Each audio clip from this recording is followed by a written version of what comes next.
Hi friends, welcome back to Mazhathulli creations. ഈ channel നിങ്ങൾ ആദ്യമായിട്ടാണ് കാണുന്നതെങ്കിൽ സബ്സ്ക്രൈബ് ചെയ്യാൻ മറക്കല്ലേ. രാജലക്ഷ്മിയും നന്ദിനിയും സാവിത്രിയും മീനാക്ഷിയും കൂടി സംസാരിച്ചു കൊണ്ട് നിൽക്കുകയാണ്. ഇവരുടെ സംസാരം മൈഥിലി കേൾക്കുന്നുണ്ടായിരുന്നു. കാർത്തിയെക്കുറിച്ചാണ് ഇവർ സംസാരിക്കുന്നത്. ഇടയ്ക്ക് മൈഥിലിയുടെയും വിഷയം വരുന്നുണ്ട്. ACPക്ക് അവളോടുള്ളത് വെറും സഹതാപം മാത്രമാണ് എന്നെ മീനാക്ഷി പറയുമ്പോൾ സാവിത്രി പറയുന്നു, കേട്ട നന്ദിനി എടുത്തി നമ്മുടെ മകനെ നമ്മുടെ മരുമകൾ പഠിച്ചു വെച്ചിരിക്കുകയാണ്. ഇവളെ മരുമകളായി കിട്ടിയത് എൻ്റെ അച്ഛനമ്മമാർ ചെയ്ത സുഹൃതമാണ്, എൻ്റെ പുണ്യമാണ് എന്നൊക്കെ സാവിത്രി വലിയ അഭിമാനത്തോടെയാണ് ഇപ്പോൾ പറയുന്നത്. ഇതെല്ലാം കേട്ട് രാജലക്ഷ്മി പറയുന്നു, എൻ്റെ മകളുടെ മനസ്സിൽ മഹാലക്ഷ്മി കുടിയേറിയിരിക്കുന്നു. നീ ശരിക്കും ഒരു അമ്മയായിരിക്കുകയാണ്. ഇത് കേട്ടതും സാവിത്രിക്കും ഒരുപാട് സന്തോഷമാകുന്നുണ്ട്. എന്നാൽ എല്ലാം കേട്ടു നിന്ന മൈഥിലി മനസ്സിൽ വിചാരിക്കുന്നുണ്ട്, ഈ സന്തോഷം വൈകാതെ ഞാൻ തകർത്ത് തരാം. രാജലക്ഷ്മി വീണ്ടും പറയുന്നു, മാനസാന്തരപ്പെട്ട എൻ്റെ പൊന്നുമോൾക്ക് അമ്മയുടെ വക ഒരു സമ്മാനമോ എന്നൊക്കെ ഇങ്ങനെ വിചാരിക്കുകയാണ് സാവിത്രി. നന്ദിനിയുടെ രാജലക്ഷ്മിയുടെ കയ്യിലേക്ക് കൊടുത്തു. സാവിത്രി തുറന്നു നോക്കിയപ്പോൾ ഒരു നെക്ലേസ് ആയിരുന്നു. അത് കണ്ട് സാവിത്രി ഞെട്ടി നിൽക്കുന്നു. സാവിത്രി വീണ്ടും കരയുന്നു. സാവിത്രിക്ക് സന്തോഷം വന്നാലും സങ്കടം വന്നാലും ഇടയ്ക്കിടയ്ക്ക് ഇങ്ങനെയൊക്കെ ഒന്ന് കരയും. പ്രത്യേകിച്ച് അമ്മയുടെ മുന്നിലാണ് കരയുന്നത് എന്ന് മാത്രം. സാവിത്രി ഇങ്ങനെ കണ്ണുനീരോട് പറയുന്നു, ഞാൻ സ്വപ്നം കാണുകയാണോ എന്ന്. സ്വപ്നമല്ല സാവിത്രി, സത്യമാണെന്ന് നന്ദിനിയും പറയുന്നു. ആ മൈഥിലി ഇവിടെ നിന്ന് അടിച്ചിറക്കണം, അതിന് നമ്മളെല്ലാവരും ഒരുമിച്ച് നിൽക്കണമെന്ന് രാജലക്ഷ്മി. അവളെ ഞാനേ ഇപ്പോൾ ഇവിടുന്ന് പിടിച്ച് വലിച്ച് റോഡിലേക്ക് അറിയാം, അമ്മയ്ക്ക് കാണണോ എന്ന് സാവിത്രി ചോദിച്ചപ്പോൾ നന്ദിനി പറയുന്നു, അങ്ങനെയല്ല സാവിത്രി വേണ്ടത്, കാർത്തിയെ നമ്മുടെ മകനല്ലേ, അവൻ്റെ അനുവാദത്തോടെ പറഞ്ഞേക്കണം, അതാണ് അതിൻ്റെ ഒരു ശരി. രാജലക്ഷ്മി പറയുന്നു, നന്ദിനി പറഞ്ഞത് അതിൻ്റെ ഒരു ശരി. മൈഥിലി വിചാരിക്കുന്നുണ്ട്, ഇതൊന്നും നടപ്പാക്കാൻ പോകുന്നില്ല. അതിനു മുമ്പ് പക വീട്ടാനായി ഞാൻ ഈ ചെമ്പകമംഗലത്ത് തന്നെ താമസിക്കും, ഇത് സത്യം. പിന്നീട് കാണിക്കുന്നത് മാലതി ഇന്ദ്രജ് കൊടുത്ത സമ്മാനമൊക്കെ ആയിട്ട് ഇങ്ങനെ വരികയാണ്. എന്നാൽ 1,00,000 രൂപ വിലമതിക്കുന്ന ആ സാരി ഇപ്പോൾ എങ്ങനെയാണ് വീട്ടിലകത്തേക്ക് കൊണ്ടുപോകും എന്നൊരു ടെൻഷനൊക്കെ ഉണ്ട് മാലതിക്ക്.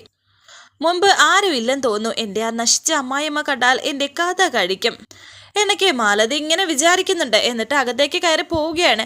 ആരുമില്ല എന്ന് വിചാരിച്ച് അകത്തേക്ക് കയറുമ്പോൾ പെട്ടെന്നാണ് നിൽക്ക് എന്നൊരു വിളി കേൾക്കുന്നത്. മാലതി ഒരു ഭയത്തോടെ തന്നെ അവിടെ നിൽക്കുകയും തിരിഞ്ഞു നോക്കുകയും ചെയ്യുന്നു. രാജലക്ഷ്മി അവിടേക്ക് വന്നു. നീ സ്കൂളിലെ പ്രിൻസിപ്പളായ കാര്യം നീ എന്താ എന്നോട് പറയാതിരുന്നത്? നിനക്ക് ജോലി കിട്ടിയ കാര്യം ഞങ്ങൾ അറിയണ്ടേ? അതിൻ്റെ സന്തോഷമല്ലേ എന്നൊക്കെ രാജലക്ഷ്മി. സ്കൂളിൽ ജോലി കിട്ടിയെന്നോ? ആർക്ക് എന്ന് മാലതി. ആഹാ, അപ്പോൾ ജോലി കിട്ടിയില്ലേ? അപ്പോൾ പിന്നെ ഇത്രയും നേരം നീ എവിടെയായിരുന്നു എന്ന് രാജലക്ഷ്മി വീണ്ടും ചോദിക്കുന്നു. എന്ത് പറയണമെന്ന് അറിയാതെ മാലതി നിൽക്കുകയാണ്. ജഗദീഷ് അവൻ്റെ ബിസിനസ് കാര്യത്തിനായി പല സ്ഥലത്തേക്കും പോകുന്ന സമയം നോക്കി നീ എന്നോട് പോലും പറയാതെ കറങ്ങി നടക്കുവല്ലേ? പറയേ, ഇത്രയും നേരം നീ എവിടെയായിരുന്നു? അതമ്മേ, ഞാൻ പിള്ളേരുടെ സ്കൂളിലേക്ക് തന്നെയാണ് പോയതെന്ന് മാലതി. ഈ വൈകുന്നേരം വരെയോ എന്ന് രാജലക്ഷ്മി. അത് പിന്നെ സ്കൂളിലെ ആനിവേഴ്സറി കുറിച്ചൊരു മീറ്റിംഗ് ഉണ്ടായിരുന്നു എന്ന് മാലതി പറഞ്ഞതും രാജലക്ഷ്മി വീണ്ടും ചോദിക്കുന്നു, എന്താ ആനിവേഴ്സറിയുടെ ചുമതല നിനക്കാണോ? അതല്ല, ഡാൻസും പാട്ടൊക്കെ സെലക്ട് ചെയ്തത് ഞാനാണ് എന്നൊക്കെ മാലതി പറയുമ്പോൾ വീണ്ടും പരിഹാസത്തോടെ രാജലക്ഷ്മി അമ്മ പറയുന്നു, ഓ, ഡാൻസ് ടീച്ചറും പേരുകേട്ട മ്യൂസിക് ടീച്ചറും ആ സ്കൂളിലുള്ളപ്പോൾ നീ. മാലതി കള്ളത്തരം പറയുമ്പോൾ അതിന് വേണ്ട ഒരു ലോജിക്ക്. അമ്മേ, ഞാനൊരു ഡാൻസുകാരിയാണല്ലോ എന്നെ മാലതി പറയുമ്പോൾ രാജലക്ഷ്മി പറയുന്നു, നീ ഡാൻസുകാരിയാണ്, കള്ളത്തരം പറഞ്ഞൊപ്പിക്കാൻ വേണ്ടി നീ വല്ലാണ്ട് ഡാൻസ് കളിക്കുന്നു, ഞാനത് കാണുന്നുണ്ട്. അപ്പോഴാണ് മാലതിയുടെ കയ്യിലെ ആ കവർ കാണുന്നത്. എന്തോ ഒരു കള്ളത്തരം ഉണ്ടെന്നൊക്കെ രാജലക്ഷ്മി പറയുന്നു. ഇങ്ങടുത്തെ കാണട്ടെ എന്ന് പറഞ്ഞ് മാലതിയുടെ കയ്യിലെ ആ കവർ ഇപ്പം നോക്കുകയാണിപ്പോൾ അമ്മ രാജലക്ഷ്മി അമ്മ. അത് തുറന്നു നോക്കി, ഇതൊരു സാരിയാണല്ലോ എന്ന് പറയുന്നു. അമ്മേ, ഇത് സ്കൂളിലെ ഇൻട്രൊഡക്ഷൻ ഡാൻസിന് ഉടുക്കാൻ കുട്ടികൾക്ക് കുറച്ച് സാരിയൊക്കെ വേണം. ഞാൻ കടയിൽ കയറി സെലക്ട് ചെയ്ത ഒരു സാമ്പിൾ സാരിയാണ്. ഇതുപോലെ 21 വാങ്ങിക്കാൻ അവരോട് പറയാമെന്നൊക്കെ മാലതി. ഇതിന് എന്താണ് വിലയെന്ന് രാജലക്ഷ്മി ചോദിച്ചപ്പോൾ മാലതി പറയുന്നു, 1300 രൂപയാണ്. 25 ഒരുമിച്ചെടുക്കുമ്പോൾ 1000 രൂപയ്ക്ക് തരാമെന്നും പറഞ്ഞു. എന്നാൽ വില രാജലക്ഷ്മി അമ്മ കണ്ടിരുന്നു. എത്ര രൂപയെന്ന് ഒന്നുകൂടി ചോദിക്കുന്നു. സാരികൾ മൊത്തമായി എടുത്ത് അതിൽ മ്യൂറൽ പെയിന്റ് ചെയ്യുന്ന എന്നോടാണോടി നിന്റെ കള്ളക്കളി? ഈ സാരിക്ക് ഒരെണ്ണത്തിന് 1,00,000 രൂപയെങ്കിലും വില വരും. ഇതിൽ വിലയുണ്ടല്ലോ 1,00,000 രൂപ എന്ന് രാജലക്ഷ്മി അമ്മ പറയുന്നുണ്ട്. നീയും നിന്റെ ആങ്ങളെയും അച്ഛനും അമ്മയും ഒക്കെ നേരും നിറവുമുള്ളവരല്ല, വളഞ്ഞ വഴിയിലൂടെ നടക്കുന്നവരാ. ഞാനൊരു കാര്യം പറഞ്ഞേക്കാം, എൻ്റെ മകൻ ജഗദീഷിനെ എനിക്ക് പേടിയാണ്. നീ അവൻ്റെ മുന്നിലെങ്ങാണം ഇതുപോലെയുള്ള കള്ളത്തരങ്ങൾ ഇനി കാട്ടിയാൽ അവൻ നിന്റെ കയ്യും കാലും ഒടിച്ച് ഇവിടെ തന്നെ ഇടും. എന്നിട്ട് അവൻ നിനക്ക് ചെലവിന് തരും. ഇന്ന് 1000 രൂപയുടെ സാരി എന്ന് പറഞ്ഞ് രാജലക്ഷ്മി അത് മാലതിയുടെ കയ്യിലേക്ക് വെച്ച് കൊടുത്തിട്ട് അകത്തേക്ക് പോയി. എന്നാൽ ദേഷ്യത്തോടെ തന്നെ നിൽക്കുകയാണ് ഇപ്പോൾ മാലതി. പിന്നീട് കാണിക്കുന്നത് വൈശാഖ് അവിടേക്ക് വന്നു. താക്കോലൊക്കെ കറക്കി കറക്കി ഇങ്ങനെ സ്റ്റൈലിന് അങ്ങോട്ടേക്ക് വന്നുകൊണ്ടിരിക്കുകയാണ് ഇപ്പോൾ വൈശാഖ്. ചെമ്പകമംഗലത്തിന്റെ മുറ്റത്തെത്തിയിരിക്കുന്നു. ഇവിടെ ആരുമില്ലേ എന്ന് ഉറക്കെ ചോദിക്കുകയാണ്. എന്നാൽ മൈഥിലി വൈശാഖിനെ എവിടെ കണ്ടോ? വൈശാഖിനെ കണ്ട മൈഥിലി ഞെട്ടി നിൽക്കുകയാണിപ്പോൾ. ദൈവമേ, ആ ദുഷ്ടനാണല്ലോ വൈശാഖ് എന്നൊക്കെ ഇങ്ങനെ മൈഥിലി മനസ്സിൽ വിചാരിക്കുന്നുണ്ട്. വീണ്ടും ആരുമില്ല ഇവിടെ എന്ന് വൈശാഖ് ചോദിക്കുന്നു. മീനാക്ഷി പുറത്തേക്ക് വന്നു. മീനാക്ഷിയും വൈശാഖിനെ ദേഷ്യത്തോടെ നോക്കുന്നു. അല്ല, ഇതാര്? ഫ്രോഡുകളുടെ യൂണിയന്റെ ഓൾ കേരള പ്രസിഡന്റ് ആണോ? ഇത് കേട്ട് വൈശാഖ് പറയുന്നു, മര്യാദയ്ക്ക് സംസാരിക്കടി. എന്നാൽ മീനാക്ഷി വൈശാഖിനോട് പറയുന്നു, ഷട്ടപ്പ്. ദേ എടി പൊടി എന്നൊക്കെ നീ നിന്റെ അമ്മയെ പോയി വിളിച്ചാൽ മതി. ഞാൻ നിന്നെ ഒന്ന് കാണാൻ കാത്തിരിക്കുകയായിരുന്നു, കരണ കുറ്റി നോക്കി ഒന്ന് തരാൻ. എന്നാൽ ഇപ്പോൾ അത് വേണ്ട. അടിക്കെട്ടി തല പൊക്കാനാകാതെ കിടക്കുന്ന പാമ്പിനെ പിന്നെയും തല്ലുന്നത് കഷ്ടമാണ്. അല്ല, നീ എന്താ ഗത്യന്തരമില്ലാതെ ഇങ്ങോട്ട് വലിഞ്ഞു കയറി വന്നത്? പുൽച്ചാടിയെ പോലെ ചാടി നടക്കുന്ന നിന്റെ കാമുകിയെ കാണാനാണോ? വൈശാഖ് പറയുന്നു, അവളെ ഇങ്ങോട്ട് ഇറക്കി വിടടിയെന്ന്. മീനാക്ഷി വീണ്ടും പറയുന്നു, അത് ശരി, കൊണ്ടുപോകാൻ വന്നതാണല്ലേ? അയ്യോടാ, ഞങ്ങൾ ആരും അവളെ പിടിച്ചു വെച്ചിട്ടില്ല. അവളിവിടെ പിച്ചത്തണ്ടി വന്നതാ. ഇവിടെ യാചക നിരോധന മേഖലയൊന്നുമല്ല. ചെമ്പകമംഗലത്തുകാര് പിച്ചക്കാര് വന്നാലും നിരാശരാക്കി വിടുകയുമില്ല. വീണ്ടും വൈശാഖ് പറയുന്നു, വാചകം അടിക്കാതെ അവളെ ഇങ്ങോട്ട് ഇറക്കി വിടാൻ നോക്കടി. വീണ്ടും മീനാക്ഷി പറയുന്നു, ഡാഡാ, നീ ഈ മുറ്റത്ത് കിടന്ന അഭ്യാസം കാണിച്ചാലേ നീ ശരിക്കും മേടിച്ച് കെട്ടുവേ. നിന്നെ കൈ കെട്ടാൻ കാത്തിരിക്കുകയാണ് ഇവിടെ പലരും, പ്രത്യേകിച്ച് ACPയും എൻ്റെ ചെറിയച്ഛനും. കണ്ടവരെ പറ്റിച്ച് റെഡിയാക്കി എടുത്ത ഈ ബോഡി പഴിപ്പിക്കാതെ നോക്കിയാൽ നിനക്ക് തന്നെ കൊള്ളാം. വെല്ലുവിളിക്കാതെ പോടാ മുറ്റത്തുനിന്ന്. വീണ്ടും വൈശാഖ് പറയുന്നു, എടി, ആ മൈഥിലിയും കൂടെ ഇറക്കി വിടാനാ പറഞ്ഞതിനോട്. ഇത് പ്രശ്നമാവുമല്ലോ. ഇവിടെയും ഇവൻ എനിക്ക് സ്വസ്ഥത തരില്ല ദൈവമേ എന്ന് മൈഥിലി മനസ്സിൽ വിചാരിക്കുന്നു. മീനാക്ഷി പറയുന്നു, നിന്നോടല്ലേടാ മലയാളത്തിൽ പറഞ്ഞത് നിന്റെ മൈഥിലി ഇവിടെ ആരും പിടിച്ചു വെച്ചിട്ടില്ലെന്ന്.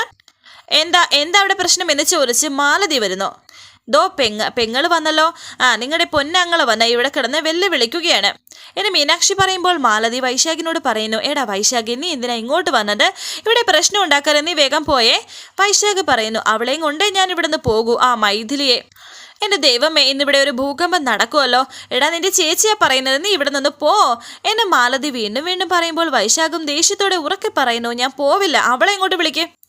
ഇവൻ കൊണ്ടേ പോകുമെന്ന് മീനാക്ഷി. അപ്പോഴാണ് അവിടേക്ക് ACP കാർത്തി തന്നെ വരുന്നു. ഇവരുടെ കാര്യത്തിൽ ഇപ്പോൾ തന്നെ ഒരു തീരുമാനമാകുമെന്ന് മീനാക്ഷി പറയുന്നു. കാർത്തിയെ കണ്ട് എല്ലാവരും ഒന്ന് ടെൻഷൻ ആകുന്നുണ്ട്. കാർത്തി ഡോറ് തുറന്ന് അവിടേക്ക് വരുന്നുണ്ട്. വളരെ ദേഷ്യത്തോടെ വൈശാഖിനെ നോക്കുകയാണ് ഇപ്പോൾ കാർത്തി. ദൈവമേ, കീചകനും ഭീമനും തമ്മിൽ ഇന്നിവിടെ ഒരു അടിയാകുമല്ലോ. ഇന്ന് കീചകനെ കൊല്ലുകയും ചെയ്യുമെന്നൊക്കെ മാലതി പറയുന്നുണ്ട്. ദേഷ്യത്തോടെ കാർത്തി വൈശാഖിനടുത്തേക്ക് വന്നു. എന്താണ് നിനക്കിവിടെ കാര്യം എന്ന് കാർത്തി ചോദിച്ചപ്പോൾ വൈശാഖ് പറയുന്നു, എൻ്റെ പെണ്ണ് ഇതിനകത്തുണ്ട്, ഞാൻ അവളെ വിളിക്കാൻ വന്നതാ. കാർത്തി പറയുന്നു, നിന്റെ പെണ്ണോ? അതേത് പെണ്ണ്? മോനെ കാർത്തി, നീ പ്രശ്നമൊന്നും ഉണ്ടാക്കല്ലേ മോനെ. നീ പോണ വീട്ടിലെ, ഇല്ലെങ്കിലേ ഒരു വടിയെടുത്ത് നിന്നെ അടിക്കൂ എന്നൊക്കെ മാലതി പറയുന്നു. ഇത് കേട്ട് പരിഹാസത്തോടെ മീനാക്ഷി പറയുന്നു, പിന്നെ വടിവെട്ടി അടിച്ചാൽ അടങ്ങുന്ന ഒരു കുഞ്ഞുഞ്ഞ്, അവളെ കൊണ്ട് ഞാൻ ഇവിടുന്ന് പോകൂ, ആ മൈഥിലി എന്ന് വീണ്ടും വൈശാഖ് പറയുമ്പോൾ കാർത്തി പറയുന്നു, മൈഥിലിയെ അവളെ ഇവിടെ ആരും പിടിച്ചു വെച്ചിട്ടില്ല. അവള് പോയിസൺ കഴിച്ച് അവശ നിലയിലാണ്. എന്നോട് അഭയം ചോദിച്ചു. എൻ്റെ കുഞ്ഞിനെ പ്രസവിക്കാൻ വാടകയ്ക്ക് അവളുടെ ഗർഭപാത്രം തന്നത് കൊണ്ട് ആ ഉപകാരം എനിക്ക് മറക്കാനൊക്കത്തില്ല. അങ്ങനെ ഞാൻ അഭയം കൊടുത്തതാ എൻ്റെ ഭാര്യയെ മീനാക്ഷിയുടെ പെർമിഷനോടെ. മൈഥിലി വരുമെങ്കിൽ നിനക്ക് അവളെ വിളിച്ചോണ്ട് പോകാം. ഞാനും ഇവിടെയുള്ളവരും അതിന് എതിരല്ല എന്നെ കാർത്തി പറയുന്നു. ആ സമയത്ത് മൈഥിലി അവിടേക്ക് വരികയും ചെയ്തു. ദേഷ്യത്തോടെ മൈഥിലി വൈശാഖിനോട് പറയുന്നു, എന്താണ് നിനക്ക് വേണ്ടത്? എന്നെ ഇവിടെയും ജീവിക്കാൻ നീ സമ്മതിക്കില്ലേ? ഞാൻ നിന്റെ കൂടെ വരില്ല, ഇറങ്ങിപ്പോടാ. മിണ്ടരുത്, കള്ളൻ, കള്ളുകുടിയൻ, സ്ത്രീകളെ തിരഞ്ഞു പിടിച്ച് നശിപ്പിക്കുന്ന ആഭാസൻ എന്നൊക്കെ മാലതി പറയുമ്പോൾ മൈഥിലി പറയുമ്പോൾ നിന്നെയുണ്ടല്ലോ എന്ന് പറഞ്ഞ് വൈശാഖ് മൈഥിലി അടിക്കാനായി കൈയോങ്ങി. പെട്ടെന്ന് കാർത്തി ആ കൈ തടഞ്ഞു. അത് വേണ്ട, ഇവളുടെ അനുവാദം ഉണ്ടെങ്കിൽ നിനക്ക് ഇവളെ വിളിച്ചോണ്ട് പോകാന്നാ പറഞ്ഞത്. ഈ ചെമ്പകമംഗലത്തുനിന്ന് ഇവളെ ബലമായി പിടിച്ചോണ്ട് പോകാൻ നീ വിചാരിക്കണ്ട. ഒരു പ്രശ്നം ഉണ്ടാക്കാതെ ഇവളുടെ കൂടെ ചെല്ലാൻ നോക്കുപെണ്ണേ. ഇവിടെ കിടന്ന് വേലി കണ്ടിട്ട് ഒരു കാര്യമില്ല. കാർത്തി ഇവരെ കെട്ടിപ്പോയി ചെന്ന് ഇവന്റെ കൂടെ ജീവിക്കുകയെന്ന് മാലതി മൈഥിലിയോട് പറയുന്നു. എന്നാൽ മൈഥിലി വീണ്ടും പറയുകയാണ്, ഇവന്റെ കൂടെ ജീവിക്കാൻ ഞാൻ എരുമയൊന്നുമല്ല, മനുഷ്യ സ്ത്രീയാണ്. മീനാക്ഷി വൈശാഖിനോട് പറയുന്നു, പറഞ്ഞത് വല്ലോ മനസ്സിലായോ? നീ പോത്താണ് എന്നർത്ഥം. എന്നാൽ പോത്ത് പോയേ എന്ന് കാർത്തി. വൈശാഖ് വീണ്ടും പറയുന്നു, ഇവളെയും കൊണ്ടല്ലാതെ വൈശാഖ് ഈ മുറ്റത്തൊന്നും പോവില്ല. ഇവളുടെ അനുവാദമില്ലാതെ നീ ഇവളുടെ ദേഹത്ത് തൊടില്ല എന്ന് കാർത്തിയും. എന്നാ പിന്നെ അതൊന്ന് കാണണമല്ലോ, വാടി ഇങ്ങോട്ടെന്ന് പറഞ്ഞ് മൈഥിലിയുടെ കയ്യിൽ പിടിക്കുകയാണ് വൈശാഖ്. എന്നാൽ വൈശാഖിന്റെ കരണത്തടിക്കുകയാണ് കാർത്തിയും. ദേഷ്യത്തോടെ വൈശാഖ് കാർത്തിയെ നോക്കുന്നു. ഇറങ്ങി പോടാ എന്ന് കാർത്തി. അത്രയ്ക്കായോ എന്ന് പറഞ്ഞ് വൈശാഖ് കാർത്തിയോട് അടിക്കാൻ കയ്യോങ്ങി. അങ്ങനെ രണ്ടുപേരും കൂടി ഇങ്ങനെ അടിയാണ് അവിടെ. ജഗദീഷും അവിടേക്ക് വന്നു. ആ സമയം രണ്ടുപേരെയും പിടിച്ചു മാറ്റുകയാണ് ജഗദീഷ്. അയ്യേ, എന്തോ അളിയ ഇവിടെ പ്രശ്നം എന്ന് ചോദിക്കുന്നു വൈശാഖിനോട്. ഇയാളെന്നെ തല്ലിയെന്ന് വൈശാഖ് ജഗദീഷിനോട് പറയുമ്പോൾ ജഗദീഷ് പറയുന്നു, എന്താ ചെയ്യാ, ഇതെന്റെ അളിയനും ഇതെന്റെ കൊച്ചുമകനും അല്ലേ, ഞാനിപ്പോൾ ആരുടെ പക്ഷത്താ നിൽക്കുക അല്ലേ മാലതി? പറഞ്ഞേ ചോദിക്കട്ടെ, കാർത്തിക് നിന്നെ തല്ലാൻ എന്താ കാരണമെന്ന് ജഗദീഷ് അല്പം മാറ്റി നിർത്തി വൈശാഖിനോട് ചോദിക്കുന്നു. മാറ്റി നിർത്തിയെന്ന് പറഞ്ഞാൽ ഇവരുടെയൊക്കെ മുന്നിൽ വെച്ച് തന്നെ. മൈഥിലി പോകണമെന്ന് പറഞ്ഞതിനാ എന്നെ തല്ലിയത് എന്ന് വൈശാഖ് പറയുമ്പോൾ ജഗദീഷ് പറയുന്നു, അങ്ങനെ കാർത്തി പറയില്ലല്ലോ, ഇവളുടെ പെർമിഷൻ ഇല്ലാതെ ഇവളെ ഇവിടുന്ന് കൊണ്ടുപോകാൻ പറ്റില്ലെന്ന് കാർത്തി പറഞ്ഞിട്ടുണ്ടാകും. ACP അങ്ങനെ തന്നെയാ പറഞ്ഞത് ചെറിയച്ച എന്ന് പറഞ്ഞ് മീനാക്ഷിയും വന്നു.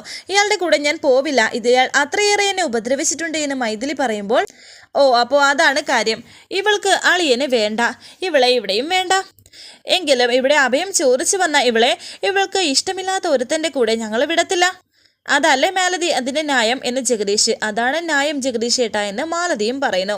കേട്ടല്ലോ, നിന്റെ നേർപ്പെങ്ങളും അങ്ങനെയാണ് പറയുന്നത്, അപ്പോൾ അതങ്ങനെ തന്നെ അല്ലേ എന്ന് ജഗദീഷ് പറയുന്നുണ്ട്. പക്ഷേ ജഗദീഷ് അളിയന് വൈശാഖളിയനോട് ചെറിയൊരു കണക്കുണ്ട് എന്ന് പറഞ്ഞിട്ട് ജഗദീഷ് ഇപ്പോൾ വൈശാഖിന്റെ കരണത്തടിച്ചു, എല്ലാവരുടെയും മുന്നിൽ വെച്ച് തന്നെ. ദേഷ്യത്തോട് ജഗദീഷിനെ നോക്കുകയാണ് ഇപ്പോൾ വൈശാഖ്. ഇത് എൻ്റെ കുടുംബത്ത് കയറി മര്യാദകേട് കാണിച്ചതിന് എൻ്റെ പൊന്നുമോൻ കാർത്തിയുടെ ഹൃദയം തകർത്തേന് താനെന്നെ തല്ലിയല്ലേന്ന് പറഞ്ഞ് വൈശാഖ് ജഗദീഷിനെ അടിക്കാൻ ഒരുങ്ങുന്നുണ്ട്. അങ്ങനെ രണ്ടുപേരും കൂടി പിടിവലി. എന്നാൽ വീണ്ടും ജഗദീഷ് വൈശാഖിന്റെ കരണത്തടിച്ചു. ഡാ എന്ന് പറഞ്ഞ് വീണ്ടും വരികയാണ് വൈശാഖ്. പിന്നെയും ജഗദീഷ് അടിച്ചിട്ടു. ഒടുവിൽ അവിടുത്തെ ഒരു തടിയെടുക്കുകയാണിപ്പോൾ വൈശാഖ്. പെട്ടെന്ന് കാർത്തി തോക്കെടുത്ത് വെടിവെച്ചു, മുകളിലേക്ക് വെടിവെച്ചു. എന്നിട്ട് വൈശാഖിന് നേരെ ചൂണ്ടുകയാണിപ്പോൾ. അടുത്ത വെടി പൊട്ടുന്നത് നിന്റെ നെഞ്ചത്തോട്ടായിരിക്കുമെന്നും കാർത്തി പറയുന്നു. ജീവൻ വേണമെങ്കിൽ രക്ഷപ്പെട്ടോ, ഇറങ്ങി പോടാ എന്ന് കാർത്തി പറയുകയാണിപ്പോൾ. വൈശാഖ് മൈഥിലെ ദേഷ്യത്തോടെ ഒന്ന് നോക്കി. പോടാ എന്ന് മാലതിയും പറയുന്നു. അതവിടെ എടുത്ത് എറിഞ്ഞിട്ട് വൈശാഖ് പോകാൻ നേരം കാർത്തിയെ ദേഷ്യത്തോടെ ഒന്ന് നോക്കുന്നു. എന്നിട്ട് വൈശാഖ് പോയി. എല്ലാ പ്രശ്നങ്ങളും ഉണ്ടാകുന്നത് ഈ മൈഥിലിക്കാരൻ കാരണം തന്നെ. മീനാക്ഷി ഇപ്പോൾ ACPക്ക് ഒരു കാർത്തിക് ഇഷ്ടപ്പെട്ട പഴംപൊരി ഉണ്ടാക്കുകയാണ്. കാർത്തിക് ഇഷ്ടപ്പെട്ട ഒരു പഴംപൊരി ഉണ്ടാക്കിക്കൊണ്ട് ഞാൻ അത്ഭുതപ്പെടുത്തുമെന്നൊക്കെ മീനാക്ഷി വിചാരിക്കുന്നുണ്ട്. എല്ലാം റെഡിയാക്കി വെച്ചു. നന്ദിനെ വിളിക്കുന്നു. അമ്മേ, എനിക്ക് കുറച്ച് എണ്ണ തരുമോ എന്ന് ചോദിക്കുന്നു. എന്തിനാ ഇപ്പോൾ ധൃതി പിടിച്ച എണ്ണ എന്ന് നന്ദിനി ചോദിച്ചപ്പോൾ മീനാക്ഷി പറയുന്നു, ACPക്ക് പഴംപൊരി ഉണ്ടാക്കണമെന്ന്. അപ്പോൾ നീ അവന് വേണ്ടി പ്രത്യേക വിഭവങ്ങളൊക്കെ പാചകം ചെയ്യാൻ തുടങ്ങിയോ എന്ന് നന്ദിനി ചോദിക്കുന്നു. സൺറിച്ചിന്റെ എണ്ണ കൊടുക്കുകയാണ് ഇപ്പോൾ നന്ദിനി മീനാക്ഷിക്ക്. മീനാക്ഷിയും നന്ദിനിയും കൂടി തന്നെയാണ് പഴംപൊരി ഉണ്ടാക്കുന്നത്. വരാനിരിക്കുന്ന പുതുപുത്തൻ എപ്പിസോഡുമായി വീണ്ടും കാണാം. Thank you for watching. Please subscribe, like, share my channel.